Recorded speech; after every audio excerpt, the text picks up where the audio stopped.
ये ऐसी सरजमीन है। तो बहुत बहुत खैर मकदम है कैप्टन साहब आपका। बहुत जल्द फजील साहब जुड़ेंगे। सबसे पहले कैप्टन साहब, जो इजराइल में तबाही बहुत बड़ी हुई है, हमने आपको आपके सामने डिटेल्स पूरी दी है, किस तरह से अब फतेह 110 का इस्तेमाल किया गया। उसकी भी मैंने ये जो गाइडेड मिसाइल है, किस तरह से हेडक्वार्टर जो वहां पे आईडीएफ के, मोसाद के, तो वहां पे बड़ी तबाही, वहां पे मॉल भी उड़ गया।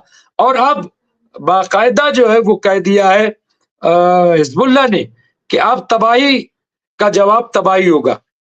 तो कैसे आप देखते हैं कि एक तरफ ये बात चल रही है कि साहब ये बहुत जल्द सीज फायर होगा, दूसरी तरफ हमले जो है बहुत तेजी से बढ़ गए। कैसे देखते हैं, क्या क्या हो रहा है? डॉक्टर रिजवी, अच्छी बात यह है कि अब दुनिया जो है कोशिश कर रही है।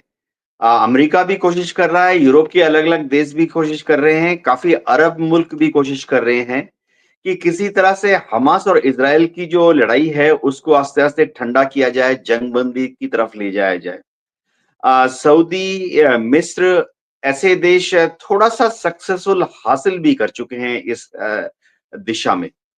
आज जो हिज़्बुल्लाह ने हमला किया इज़राइल में, वो हमला काफ़ी सक्सेसफुल रहा, उससे इज़राइल में काफ़ी नुकसान भी हुई। अब देखना ये है कि क्या इज़राइल की जो आर्मी की लीडरशिप है, आईडीएफ की जो लीडरशिप है, वो हिज़्बुल्लाह के इस ताकत से परेशान हो जाता है या पस्त हो जाता है? अगर इज़राइल के जो पॉलिटिकल और मिलिट्री लीडरशिप हैं, वो हिज़्बुल्लाह के इस हमले से परेशान हो जाते हैं, तो वो शायद जंगबंदी की तरफ कोई इंटरेस्ट नहीं दिखाएँगे। लेकिन अगर हिज़्बुल्लाह के इन बढ़-चढ़ के जो सक्सेसफुल अटैक हो रहे हैं, इनसे इज़राइल की लीडरशिप पस्त होने लगती है। इज़राइल के जो आम अवाम हैं, वो भी थकने लग जाते हैं और अपनी सरकार से सवाल पूछने लग जाते हैं। तो फिर इज़राइल पर एक दबाव आएगा कि वो बातचीत करे। अच्छी बात ये है कि अभी फिर से खबरें आ रही हैं कि अमेरिका ने उनके जो एम्बेसडर हैं बेरूत में, उनके ऊपर एक सेकंड राउंड प्रपोज़ल्स जो है वो भेजा है। फर्स्ट राउंड प्रपोज़ल में जब अमेरिका के एम्बेसडर ने बातचीत की अ, इज़राइल के साथ या हिज़्बुल्लाह के प्रतिनिधि के साथ, और मेरे ख्याल से हिज़्बुल्लाह के प्रतिनिधि ने अमेरिकन पीस प्रपोज़ल को तेहरान तक ले जाकर बातचीत की थी। तो उससे कुछ सजेशन निकले हैं और सेकंड पीस प्रपोज़ल अब अमेरिका फिर से भेज रहा है लेबनान में अपने एम्बेसडर को। तो बातचीत के लिए बैकडोर कॉरिडोर से अमेरिका कोशिश कर रहा है। जैसे-जैसे 20 जनवरी पास में आएगी, मेरे ख्याल से जो डोनाल्ड ट्रंप के जो कंसल्टेंट्स हैं, वो हर रोज ही काफ़ी बड़ी तादाद में नए कंसल्टेंट्स को तैनात कर रहे हैं। पुराने जो कंसल्टेंट्स थे, एडवाइज़र थे, उनको बर्खास्त कर रहे हैं। तो जैसे-जैसे 20 जनवरी का समय पास आता जाएगा, हम देखेंगे कि डोनाल्ड ट्रंप की अगुवाई में अमेरिका एक तरह का दबाव बनाएगा इज़राइल के ऊपर कि इज़राइल बमबारी बंद करे, बातचीत के लिए तैयार है, हो जाए, जिसका पहला कदम होगा कि सीज़ फायर दोनों तरफ से एक साथ चालू हो। जी।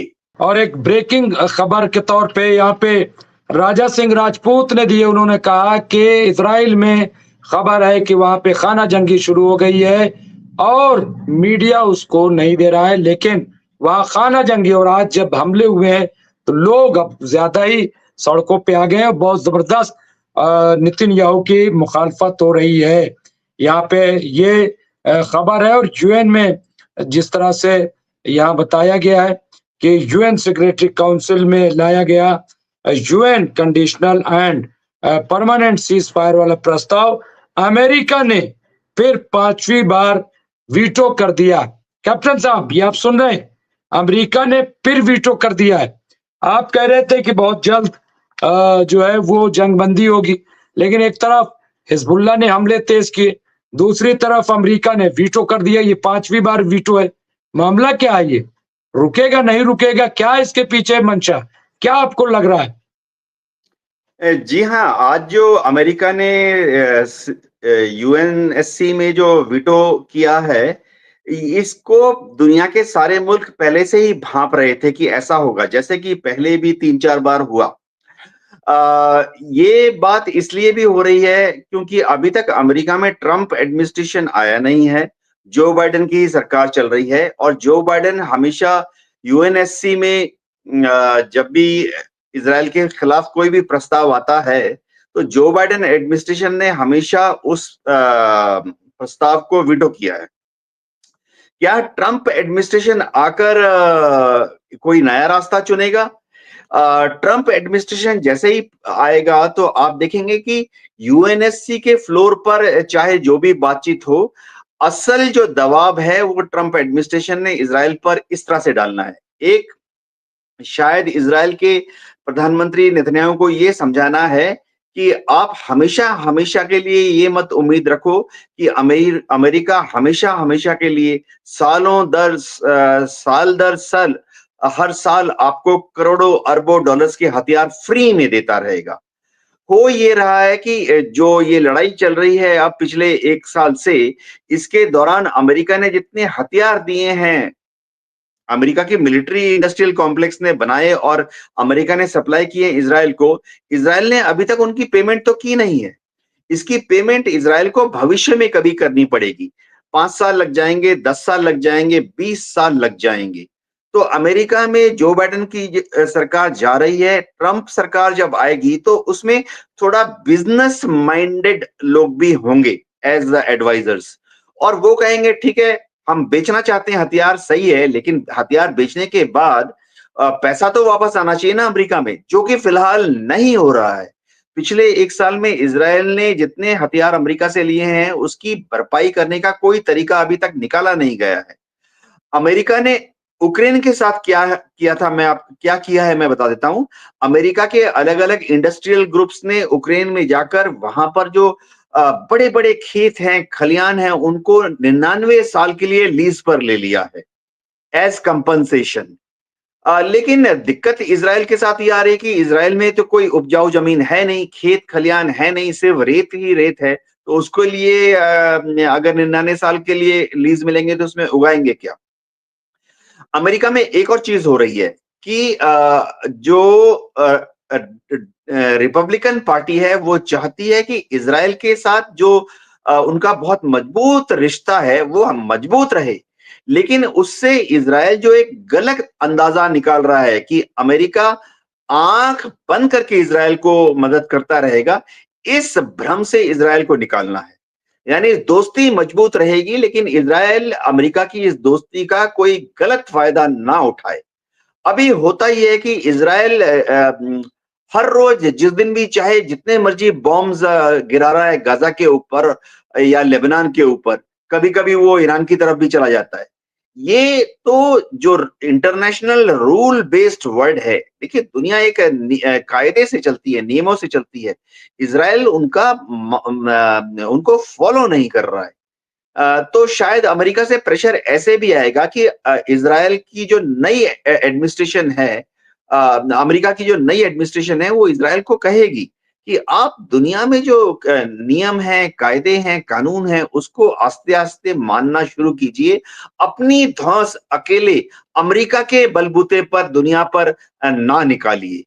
इससे मेरे ख्याल से काफ़ी हिंट जा चुका है और 20 जनवरी तक आप देखेंगे पानी की जो धार है वो दूसरी तरफ बहनी शुरू हो जाएगी। जी। जी, बिल्कुल, बिल्कुल। और यूनुस चौड़वारा साहब ने लिखा है कि एक एजेंसी की रिपोर्ट इज़राइल का हाइफा पोर्ट पूरी तरह तबाह हो चुका है। हिज़बुल्लाह के हमले से वापस इसको बनाने में बहुत वक़्त लगेगा। तो ये जो तबाही की खबरें हम मुस्तकिल सुन रहे हैं। एक चीज़ और कैप्टन साहब मैं थोड़ा-सा चाहता हूँ कि उस पे भी चर्चा हो। जिस तरह से चीन का रोल मिडल ईस्ट में बहुत तेज़ी से बढ़ रहा है और 2 बड़ी ताकतें जो अलग-अलग थीं, यानी सऊदी अरब और ईरान, उसको जिस तरह से लाया गया। दरअसल ये 2 मुल्क नहीं, हम कह लें मुसलमानों के 2 नज़रिए वो एक साथ आए प्लेटफ़ॉर्म पे, वरना शिया सुन्नी। लेकिन ये जो इसको किस तरह से, और अभी हमने जैसा कि आपको बताया किस तरह से वहाँ के जो चीन के उप विदेश मंत्री, सऊदी के उप विदेश मंत्री, ईरान के उप विदेश मंत्री, इनकी जो मीटिंगें हुई, जो मुआहदे हुए, कैसे देखते हैं कि ये कितना इंपॉर्टेंट है? एक तरफ जंग चल रही है, दूसरी तरफ ये जो सिलसिला है, कैसे देखते हैं कैप्टन साहब? जी हाँ, अमेरिका को काफ़ी परेशानी हो रही है। अमेरिका ने कभी नहीं ये सोचा था कि सऊदी जो है वो चीन के इन्फ्लुएंस में आके ईरान से बातचीत करना शुरू कर देगा। तो पिछले साल जब चीन ने एक साथ एक ही टेबल पर बैठकर सऊदी और ईरान के लोगों से बातचीत कराई, तो अमेरिका में खलबली हो गई। लेकिन दुनिया के जितने पीसफुल लोग हैं, जिनको अमन पसंद है, शांति पसंद है, सबने इस शिया और सुन्नी के एक साथ बैठकर बातचीत का बहुत बड़ा वेलकम किया। भारत की सरकार ने भी इस डेवलपमेंट को बहुत पॉजिटिव तरीके से लिया। इसका सबसे बड़ा फ़र्क ये पड़ा कि अमेरिका ने हमेशा से कोशिश की थी कि जो ओआईसी के देश हैं, मुस्लिम देश हैं 56 या 57, उनको 2 धड़ों में बाँट दिया जाए किसी न किसी बहाने पर। अमेरिका ने कभी कुछ लोगों को बोला ये तो शिया मुल्क हैं, कुछ लोगों को बोला ये तो सुन्नी मुल्क हैं। अमेरिका आज भी कुछ मुस्लिम देशों को बोलता है कि यहाँ तो पेट्रोल जमीन से निकलता है, तो उनको थोड़ा वीआईपी स्टेटस दिया हुआ है। और काफ़ी सारे ओआईसी के ऐसे मेंबर भी हैं जिनके यहाँ पर पेट्रोल या कच्चा तेल पैदा नहीं होता, तो अमेरिका उनको दोयम दर्जे का देश मानता है। लेकिन सबसे अच्छी बात तो पिछले महीने हुई जब सऊदी ने डिसीजन लिया कि अपने चीफ ऑफ आर्मी स्टाफ को, आर्मी के जनरल साहिबान को उन्होंने ईरान भेजा और ईरान में जाकर वो ईरान के टॉप मिलिट्री कमांडर्स से मिले। इससे 2-3 चीज़ें ज़ाहिर होती हैं। एक, दोनों ही आर्मी के जो कमांडर्स हैं, वो आपस में एक-दूसरे में यकीन दिलाना चाहते हैं कि दोनों देशों के बीच में कोई टकराव की स्थिति या टेंशन नहीं है, ना थी, ना है, ना भविष्य में रहेगी। तो ईरान ने भी अपनी मिसाइलों का रुख सऊदी से दूर मोड़ लिया है। सऊदी ने भी अपनी जो डिफेंस सिस्टम्स थे, उनको ईरान से दूसरी तरफ मोड़ लिया है। दूसरी बड़ी चीज ये हो गई कि अब से भविष्य में आस्ते-आस्ते होगा, ईरान और सऊदी एक दूसरे को टेक्नोलॉजी के क्षेत्र में मदद करेंगे। सऊदी में एक बहुत बड़ी दरकार है। सऊदी ये एंटिसिपेट कर रहा है कि अगले 20-30 साल के अंदर उनके यहाँ जो कच्चा तेल है, उसका भंडार शायद खत्म हो जाएगा। दुनिया ऐसे भी आस्ते-आस्ते न्यूक्लियर पावर की तरफ जा रही है, दुनिया आस्ते-आस्ते ऐसे भी अ सोलर एनर्जी की तरफ जा रही है या जो नॉन कन्वेंशनल एनर्जी के सोर्स हैं उसकी तरफ जा रही है। तो सऊदी चाहता है कि ईरान के साथ मिलकर एक ऐसा कमर्शियली वायबल सिस्टम बनाए जिसमें जब कच्चे तेल के भंडारण खत्म हो जाएंगे उसके बाद भी सऊदी दुनिया भर के लोगों के सामने एक तिजारत के लिए बहुत बड़ी जगह बन जाएगी। जैसे कि हम अभी देखते हैं कि अबू धाबी में है, कतार में है, हांगकांग में है, सिंगापुर में है। लेकिन काफ़ी लोगों ने ये भी बोला कि हो सकता है कि सऊदी और ईरान मिलकर अपनी फ़ौजी ताकत को एक साथ शायद इज़राइल के विरुद्ध इस्तेमाल करेंगे। लेकिन एज़ ए मिलिट्री एनालिस्ट मुझे लगता है कि शायद अभी तक सऊदी और ईरान की दोस्ती इतनी मजबूत नहीं हुई कि सऊदी की जो फ़ौजी ताकत है वो ईरान के साथ मिलकर इज़राइल के खिलाफ झोंकी जा सके। जी।